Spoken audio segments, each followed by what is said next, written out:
பக்தி dream makers entertainment நேர்லுக்கடியின் Govind பட்டரின் கோடானு கோடி நமஸ்காரம். மனசஞ்சலம், ஏதோ ஒரு மனசஞ்சலம் இருக்கு. சொல்லுவோம்ல, நல்லா தாண்டா போயிட்டு இருக்கு, ஆனா மனசு மட்டும் சரியில்லை, ஏதோ ஒரு பாரம் இருக்கிறது மனசுல. சொல்லுவோமா?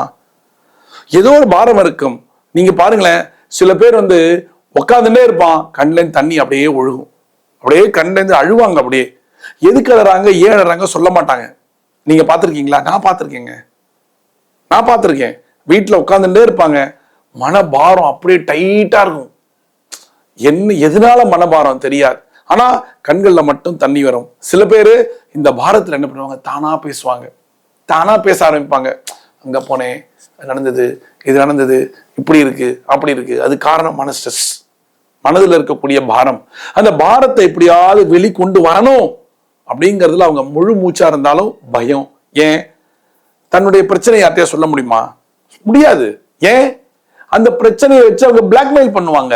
இல்ல, நம்மள ஒரு நல்ல ஸ்டேஜ்ல பார்த்தவங்க அந்த பிரச்சனையை சொன்னோன்னே, இவ்வளவுதானா, ஐயா, நம்ம யார்ட்டையாவது போய் நம்ம பிரச்சனை சொல்ல முடியுமா? முடியாது. அப்ப என்ன ஆகும், மனபாரம் நல்லா அழுத்த ஆரம்பிக்கும். அழுத்த ஆரம்பிக்கும் போது மனசு அப்படியே தெரிச்சு வெடிக்கிற மாதிரி இருக்கும். இருக்கா? எத்தனை பேருக்கு இருக்கு தெரியுமா? சொல்ல முடியாது, எந்த ப்ராப்ளத்தையும் சொல்ல முடியாது. ஆனா மனசுக்குள்ளேயே வச்சுட்டு இருப்போம். ஆண்களுக்கும் இருக்கு, பெண்களுக்கும் இருக்கு. ஆபீஸ்க்கு போறோம், பயங்கரமான எப்பப்பார் சண்டை சண்டை சண்டை சண்டை. வீட்டுல பொண்டாட்டிட்ட சொன்னா, எங்க குடும்பத்துல இருக்கு, இஎம்ஐ இருக்கு, அது கட்டணும், இது கட்டணும், எல்லாம் கட்டணும், அட்ஜஸ்ட் பண்ணி போங்க. எவ்வளவுங்க போறது? மானம் போச்சு, எல்லாம் போச்சு, மரியாதை போச்சு, எல்லாம் போச்சு. ஆனா நான் வேலையை விட்டு வந்துருவேன், அடுத்த மாசம் பின்னாடி திரும்பி பார்த்தா இஎம்ஐ அப்படியே கழுத்து பிடிக்கும். உண்மையா?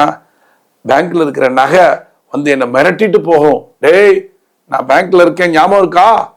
அடுத்தது வீடு சொல்லும், நீ சும்மா உட்கார்ந்து இருக்கல, ஃபேன் சுத்துது இல்ல, எல்லாம் இருக்குல்ல, இபி இருக்கு, எல்லாம் இருக்கு, கட்டணம் ஞாபகம் இருக்கா? ஃபேன் கத்தி சொல்லும் நமக்கு.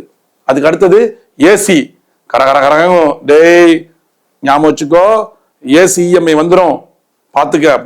இதெல்லாம் அப்படி நினைக்க யாரு என்ன வெக்கம், மானம், சூடு, சுரணம் எல்லாத்தையும் விட்டுட்டு ஓடுவோம். ஆனா அப்ப மனசுக்குள்ள ஸ்ட்ரெஸ் இருக்கும். நீங்க பார்த்திருப்பீங்க, நேரா ஒரு எல்லா வேலையெல்லாம் முடிஞ்சு நேரா பார்க்ல போய் உட்கார்ந்துருப்பாரு. ஏன்? மனக்கவலை. அங்க அப்படி திட்டுறாங்க, அத்தனை பேருக்கு நடுவுல மானம் போகுது. எனக்கு வேலை செய்ய தெரியலையா? இல்ல என் வேலையில ஏன் இவ்வளவு குத்தம் கண்டுபிடிக்கிறாங்க? நான் வேண்டாதவனா? வீட்டுல வந்தா பொண்டாட்டி எப்பப்பார் திட்டிக்கிட்டு கரிச்சுக்கிட்டே இருப்பா, நீ எல்லாம் எதுக்கு இருக்க, உயிரோட எதுக்கு இருக்க, எந்த வேலைக்கும் லாயக்கு இல்ல. அப்ப நமக்கு மனசு என்ன தெரியுமா பண்ணும்? தற்கொலை பண்ணிக்கலாம் தோண்டும். ரைட்டுங்களா? ஏன்? மன அழுத்தம், மனபாரம். தற்கொலை தான் முடிவா? என்ன கிடையாது. ஆனா அதுக்கும் ஒரு சொல்யூஷன்ஸ் இருக்கா? இதுக்கெல்லாம் நீ யாரை போய் பார்க்கணும்? அழுதா போயிடுமா? சொல்யூஷன் வந்துருமா? வராது. திரும்பி ஸ்ட்ரெஸ் வரும். நேர காலபைரவர்கிட்ட போங்க. எப்படி போகணும்? எப்ப போகணும்? அஷ்டமி சார் தெரியும் சார், தேய்பிரை அஷ்டமி அன்னைக்கு தெரியும் சார், பயங்கர கும்பல் இருக்கும். வளர்பிறை அஷ்டமியும் எடுத்துக்கோங்க, தேய்பிரை அஷ்டமியும் எடுத்துக்கோங்க. நேர போங்க, வளர்பிறை அஷ்டமி அன்னைக்கு போங்க, யாரும் இருக்க மாட்டாங்க கோவில்ல. ரைட்டுங்களா? போய் காலபைரவர்கிட்ட உட்காந்து அழுங்க. காலபைரவரை போய் பாருங்க. பொல பொல பொல பொல பொலன்னு கண்ணில் தண்ணி வரும். அப்படியே என்னவோ ஒரு பாரம் குறைஞ்ச மாதிரி இருக்கும். பாரம் குறைஞ்ச மாதிரி இருக்கும். போகும்போது எப்படி போனோம்? டைமண்ட் கல்கண்டு 2 பாக்கெட் வாங்கிட்டு போங்க. அந்த குருக்கள்கிட்ட கொடுங்க, சாமி நைவேத்தியம் பண்ணி கொடுங்க, கொடுப்பாங்க. ரைட்டுங்களா? நைவேத்தியம் பண்ணிட்டு கொடுத்தோன்ன யாரெல்லாம் கோவில்ல பாக்குறீங்களோ எல்லாத்தையும் கொடுத்து தீர்த்துருங்க. நீங்க 2 வாயில போட்டுக்கங்க. அனைவருக்கும் கொடுத்து தீர்த்துட்டு உட்காருங்க. உட்காருங்க. டைம் போனா போயிட்டு போகுது, பரவாயில்ல. நம்மளுடைய வாழ்க்கை இன்னும் நல்லா இருக்கணும்னா காலபைரவர்கிட்ட டைம் ஸ்பெண்ட் பண்றது தப்பு இல்லை. உட்காருங்க. சப்பலா மூட்டி உட்கார்ந்து அந்த காலபைரவரை பார்க்கும் பொழுது உங்க கண்ணிலே தண்ணி ஆட்டோமேட்டிக்கா கொட்ட ஆரம்பிக்கும். கட கட கட கடன்னு கொட்டும். கவலையே படாதீங்க.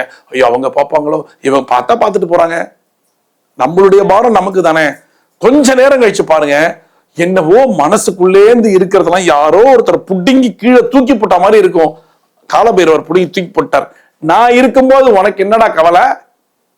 என்ன கவலை? ஏன் சன்னிதானத்துக்கு வா, உன் அப்பனாக நான் இருந்து பார்த்துக் கொள்கிறேன்னு சொல்ற மாதிரி இருக்கும் நமக்கு. அப்ப என்ன ஆகும் தெரியுமா? எல்லா பாரமும் இறங்கிடும். ஒரு புது மனிதனாக அந்த காலபைரவர்கிட்ட வெளியே போவீங்க. எப்ப வரணும்? தேய்பிரை அஷ்டமி இல்ல, வளர்பிறை அஷ்டமி. தேய்பிரை அஷ்டமி அன்னைக்கு போய் சாமியை கும்பிட்டு வந்துருங்க. ஆனா வளர்பிறை அஷ்டமிக்கு போய் கல்கண்டு நைவேத்தியம் பண்ணி அங்க இருக்கிறவங்களுக்கு கொடுத்து உட்காருங்க. மனபாரத்தெல்லாம் இறக்கி வைங்க, எல்லாம் கிளியர் ஆயிரும். அப்ப உங்களுக்கு மனபாரமே இருக்காது. யார் என்ன சொன்னா என்ன? குடும்பத்துக்காக உழைக்க வேண்டும், குடும்பத்துக்காக தியாகம் பண்ணணும். என்னை நம்பி வந்த மனைவியை நான் நன்றாக காப்பாற்ற வேண்டும், எங்களை நம்பி வந்து பிறந்த அந்த குழந்தையை நன்றாக காப்பாற்ற வேண்டும். அந்த எண்ணங்கள் வந்துடும். அப்ப எல்லாம் கிளியர் ஆயிரும். ஒரு புது மனிதனாக பிறவி எடுத்த மாதிரி அந்த கோவில் விட்டு வெளில போவீங்க. அப்ப என்னாகும்? மனைவி என்ன திட்டினாலும் அமைதியா இருப்போம். திட்டி முடிச்ச அப்புறம் அவங்களே யோசிப்பாங்க, சே இந்த மனிதனை போய் நான் திட்டுறேனே, எவ்வளவு நல்ல மனிதன், குடும்பத்துக்காக உழைத்து உழைத்து ஓடாய் தெரிஞ்சு கொண்டிருக்க மனிதன்னு உங்க மனைவி உங்க பக்கத்துல உட்காந்து கைகால அமுக்கி விட்டு பேச ஆரம்பிப்பா. என்னை மன்னிச்சிருங்க, என்ன மன்னிச்சிருங்க, நான் தேவையில்லாம கத்திட்டேன், இனிமே கத்த மாட்டேன். யாரால நடந்தது? இது காலபைரவரால நடந்தது. கரெக்டுங்களா? செய்யுங்க, செஞ்சுட்டு பாருங்க, அருமையான ஒரு வாழ்க்கை இருக்கு. உங்கள் மனைவி உங்களை புரிந்து கொள்வாள், உங்களது கணவன் புரிந்து கொள்வார்கள். செய்றீங்களா? செய்யுங்க. இதுக்கு என்ன வேணும்? சும்மா ஒரு டைமண்ட் கல்கண்டு டைம் இது இருந்தா போதும், உங்க வாழ்க்கை பிரகாசமாக இருக்கும். செய்றீங்களா? செய்யுங்க. மீண்டும் ஒரு சாஸ்திர சம்பிரதாயத்தில் நான் உங்களை சந்திக்கிறேன். பக்தி ட்ரீம் மேக்கர்ஸ் என்டர்டைன்மெண்ட் நேயர்களுக்கு என் கோவிந்த பட்டரின் கோடானு கோடி நன்றிகள்.